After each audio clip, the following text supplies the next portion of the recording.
COVID-19, SARS-CoV-2, coronaviruses. These are all scientific terms used to talk about the current pandemic, which is the disease that is currently going around. Today, we are going to talk about the science behind COVID-19. Coronaviruses are a large family of hundreds of viruses, with some causing less severe common colds and some more severe diseases such as severe acute respiratory syndrome, SARS, and Middle East respiratory syndrome, MERS. Coronaviruses are quite common, and we probably had been affected by one of them in our lifetime. Now, the SARS-CoV-2 is the virus that causes COVID-19, and it is a coronavirus that is very similar to the one that caused SARS. Many coronaviruses, however, are transmitted from animals, such as bats, chickens, camels, and cats. Usually they are transmitted to humans, and there is evidence that SARS-CoV-2 has been transmitted from bats, and we like to call that a zoonotic infection. Like other coronaviruses, SARS-CoV-2 virus particles are spherical and have mushroom-shaped proteins called spikes protruding from their surface, giving the particles a crown-like appearance.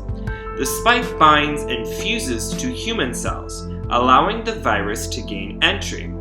Researchers have produced a 3D anatomic scale map of the protein of SARS-CoV-2 that binds to and affects human cells.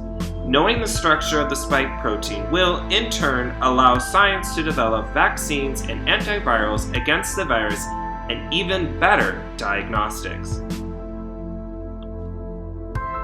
When an infected individual coughs or sneezes, droplets of water containing the virus start spreading significantly. Once these viruses come to contact with the cells of the throat or larynx, they interact with membrane proteins that reside on the cell surface, called ACE2 receptors.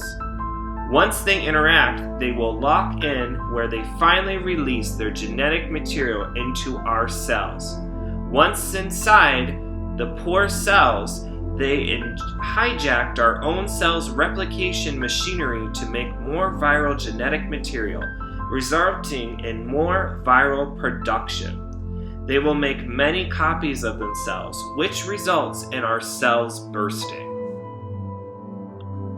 The spread of COVID-19 from person to person is thought to occur mainly via respiratory droplets. With droplet transmission, viruses released in the respiratory secretions when persons with infected coughs, sneezes, or talks affects another person if they make direct contact with those mucosal membranes.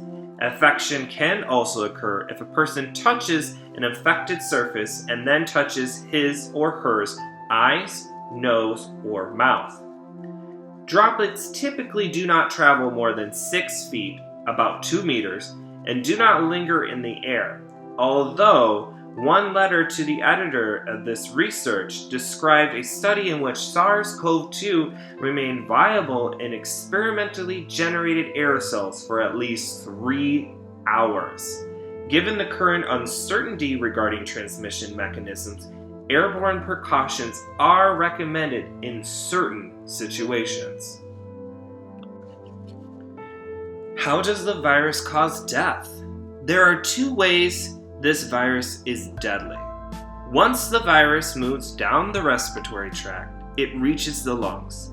Lung cells are very rich in ACE2 receptors, and they serve as a gateway for more virus particles to bind to, lock into the cells, and spread their genetic material. The more the virus grows and makes copies of itself, the more the cells will die.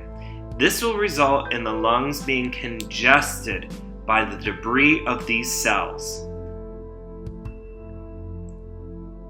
Another reason why the lungs get congested is due to the effect of the immune system. Once the virus is in the lungs, the immune system goes in override and can induce inflammation that can be deadly because it will contribute to even further congestion. Right now, some of the symptoms for COVID-19 who are positive can have a huge range from mild to severe. And it's very similar to a common cold or the flu. And the three stapled symptoms are fever, cough, and difficulty breathing. Now, some people can also experience nausea and diarrhea, but those are not as common as the original three. In some cases, however, those who are positive for COVID-19 may not show any symptoms at all. Right now, there are 5 key prevention measures. 1, stay home as much as you can. 2, keep a safe distance from others. 3, wash your hands often. 4, cover your coughs, your sneeze, or anytime you're talking to prevent the spread of droplets. And 5, if you are sick, please stay at home and call your doctor to get more medical advice as to what you should do next. Unfortunately, there are currently no vaccines to prevent COVID-19.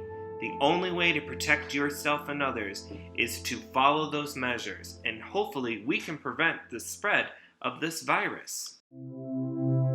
As always, we'd like to thank our community partners at the Flint Development Center and our amazing sponsors at the University of Michigan Flint's Truth and Actionship Partnership Project, coordinated through the Office of University Outreach, funded by the W.K. Kellogg Foundation. We want you to stay safe and clean during this COVID-19 pandemic.